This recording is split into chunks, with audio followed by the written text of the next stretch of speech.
Joining us now to discuss the situation further with Sam Bankman-Fried, Caroline Ellison, Gary Wang at FTX and Alameda is Los Angeles criminal defense and appellate attorney Matthew Barhoma of Barhoma Law, whose practice includes financial fraud. So, Matthew, thanks for joining this show. So Sam Bankman-Fried is now in FBI custody, facing both civil and criminal charges. What's the road ahead for him? You know, let me tell you something. And first, thank you for having me on, by the way. But I got to tell you, the fact that there are these plea deals, it signals a lot of issues for SBF, okay? And something you got to keep in mind is that he's been charged with 8 various counts. 5 of them are conspiracy counts, right? You got to have an agreement with someone else to have a conspiracy, right? So that means, obviously, it signals that there are others involved. There's going to be more cooperation. There are going to be exactly these kinds of plea deals. And actually, let me tell you something. We know a lot about the plea deal. I was just reading it before we got on.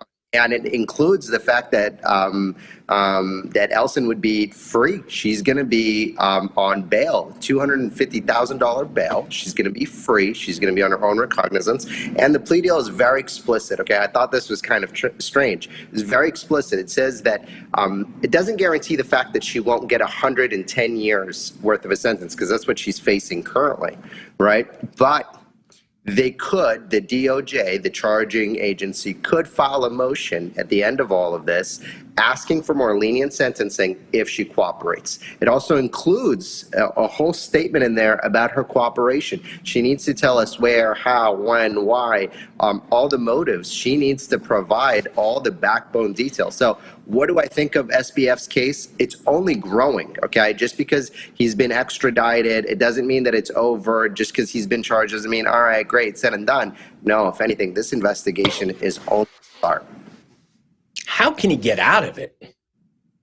He's not going to get out of it. I don't see that happening. If you were a defense attorney for Sam Bankman-Fried, what possible pathway, given you have Caroline, just I assume somebody very Caroline close Ellison to him, and Gary Wang. and we don't know about Sam Trabucco, right? He's not mentioned in anything. Who knows what he was saying? But you have all these people who are willing to talk. How does he get out of this? Does he get out of it at all? You know, there is no getting out of it completely, but what I do think there is a lot of mitigating, okay? From a good defense attorney, if he's really equipped, there's a whole lot of mitigation on the table. For instance, the fact that you have these cooperating witnesses, these are pled out, right? They have skin in the game. They have incentive to advance maybe things that are untruthful, right? To better, more leniency sentencing. And you got to point that out, during any kind of trial for SBF. So if you're defending SBF, that's one core criteria. You got to attack the credibility of a lot of these witnesses that are now going to come up against them. Now, the problem during is, Sam Bankman-Fried's apology tour to the media, he seemed to throw Caroline Ellison under the bus. He seemed to put the blame on Alameda Research, saying, I don't know what they were doing. I was unaware of any commingling of funds. I did not run Alameda Research. So it appears there, he was kind of setting up a defense there. Will that be effective at all? Well, that's one of my biggest problems with him is the fact that this guy can't keep his mouth shut.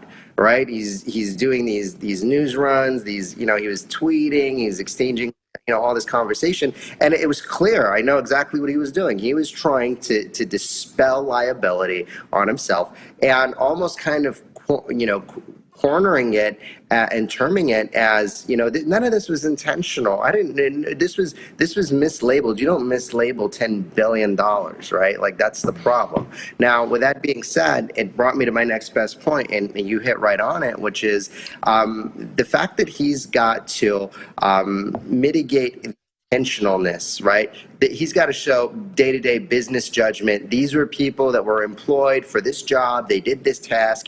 This was an oversight on my behalf, right? The more of less intentional the conduct is, the closer he's going to get from abating fraud convictions, right? Because fraud is intentional or negligent misrepresentation of material fact. So he's going to have to advance as much negligence and not gross negligence as possible. It's sticky. So it's really not helpful. Further? It's really not helpful that he had a group on what was it, on Signal called Wire Fraud, or what was it? What was it called, Christine? It was called Wire Fraud. Allegedly, Wire Fraud. That was his actual name. Yeah. Yeah, I don't know how this happened. Do we know anything further about Gary Wang? We have not heard much about him, but he is a co-founder of FTX. During John J. Ray's testimony before Congress, he's the current CEO of FTX. He had mentioned that Gary Wang was involved in hacking FTX, taking away hundreds of millions of dollars for the benefit of the Bahamian government. But do we know anything further about this arrangement Gary Wang has struck with authorities? You know, I think that it's going to be very similar to what we've already seen with the other co-conspirator. Now, the thing is with Wang that really gets me is the fact that he's actually built this whole back-end, technology that allowed for fraud to occur on consumers, right? Here's the thing. With these guys, there's fraud all over the place. There's fraud to investors. There's fraud to consumers. There's fraud to every layer of it, right? And Wang specifically orchestrated a backdoor, okay? I mean, specifically was a doorman, right, that allowed money to flow between the two companies. He created the software. This is MO evidence, right? Like, how'd you do it? This is how they did it, right? So ultimately, I think with him, he's very culpable. He's extremely engaged. He is, I would say, as close to SBF as it is. I mean, this is someone who co-founded and ultimately also put together the actual software. So to me, the blood on his hands are really bad.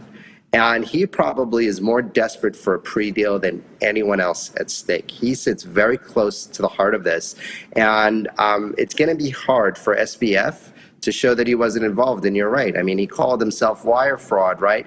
And this is how they engaged. They engaged in this knowing scheme where there was a whole software that was developed behind it to be able to orchestrate this. And not only that, there was also external factors. They were trading in the market. They were manipulating the market. Mm-hmm. All right. Well, it'll be very fascinating to watch how this trial continues.